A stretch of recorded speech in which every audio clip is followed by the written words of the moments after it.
David Ashford is with us, and Minister for Social Care, Health and Social Care. I want to talk about the private side of things. This is the other big sort of talking point.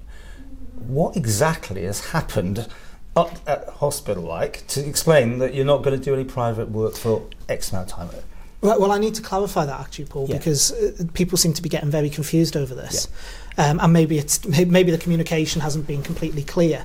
But what is happening is in line with what the original press release stated and what I've stated in the media interviews, which is we will need to suspend the private patients ward for 12 to 18 months while we rejig it, we refurbish it, we rebrand it and we relaunch it. So that means the private patients ward itself will be shut, obviously by knock-on effect the theatre for operations, because there'll be no one to be able to be put into the ward.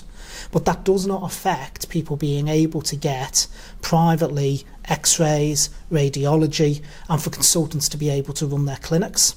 We will be looking to accommodate that on site at Nobles.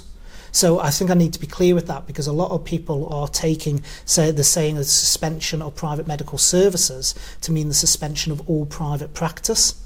That's just not correct.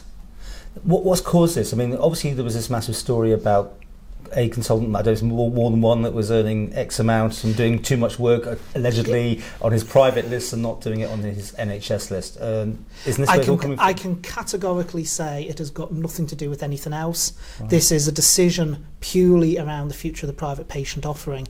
What we are offering now is not what has developed over the years, is not what people expect as a private patient. I've been speaking to directors and company owners over the last few days since the announcement, who've actually, some have been disappointed about what, but once it's been explained to them, they've understood. Others have actually turned around and said they welcome it, because at the moment they're using their company's insurance to send employees away anyway, because they don't believe what we offer is worth the money. The ward, the private patients ward over time has just been another ward of Nobles. The staff have been on occasions taken to work into the main Nobles building. The ward itself has been used for isolation patients. So you've had private patients paying to effectively be in the sickest part of the hospital, if you want to put it in those terms. And also you've had it just generally used. What we need to get to is a 21st century proper private patients offering. That means a completely separate brand, separate administration systems from Nobles, operating separately from Nobles, standing on its own 2 feet financially, and also a proper code of practice for private patients. What you missed out there is probably a profit centre for the government, because I mean, a private operation should make money, right? I mean, that's the whole principle. It should generate money to be reinvested back into the health service. But it'll be the same consultants doing. You might get the NHS day for you, and the next minute the other guy jumps the queue, pays for the money, and gets the same surgeon for probably the same job, but is happy to pay for it. But what we need to get to is a 21st century offering that people are happy with, rather than them travelling over to the UK and spending their money there because they don't believe what we're offering is up to scratch. So you're going to have a brand new build, or you're just going to give it a facelift, the actual areas? Well, it's not just a slap of paint. Internally, it's going to have to be completely reformed. So that is what is going to take the time. But like I say, we need to develop separate administration systems as well. We need to have transparencies on costings so that private patients can see line by line what they're actually paying for, which I don't believe is there at the moment. We also need to develop a proper code of practice for private patients in terms of what the consultants are doing that protects both the private patient's side, provides clarity to the private patient, but also provides clarity to the consultants as well, and protection to them. I mean, could your eyes be on the prize of getting people to come to the Isle of Man? Health tourism, as it's always been thought of along the lines when you were underusing the hospital, that if you've got a good product, you could actually attract people for operations or something? Or? Well, let's take a breath and actually do one step at a time first. But you want to make it comparable to a UK private hospital, is that what you're saying? Yes, but the offering, and in fact not just a UK private hospital, what they offer in Jersey as well. Jersey's gone through a similar process to what we're going through back in 2015. So how's this all gone down up there at Nobles with the private, the consultants who do both? It has been mixed. As you'll have seen from the media, there's been some consultants that have been very vocal about the fact they don't support the change. I have privately been contacted by several consultants who do support the change and believe it will be a better offering. So it is a mixed bag, and I think maybe we need to be more clear on what is actually happening. It seemed you went around to make the news, and it was usual, one of those classic things. It dripped slightly out. there was a bit of confusion, maybe, what we're saying here now. Do you think it's going to be handled better? It did drip out, but one of the reasons it dripped out was, one of the things I was absolutely determined was that the staff were all to be informed prior to any press release being issued. So it did leak out. The consultants it was discussed with them on the 26th of September. Then last Friday it was discussed with the staff within the private patients unit. So there was a bit of a drip effect of rumours going round.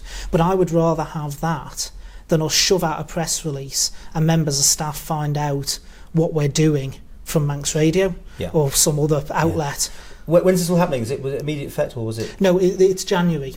So they've got a bit of time to... Yeah, well, you've got to. I mean, people got things booked in, right? We've got to be practical. There's got to be a lead-in time to this. And how long? A year or so? So at the moment we're saying 12 to 18 months, but that is the maximum time. Obviously, if it's practical to do it quicker... Just so I've got some head. So anyone that was going in there to have an operation privately will now have to, after January, whatever, will be going to the United Kingdom, will they, for this next year? There's nothing they can do in the Isle of Man for private...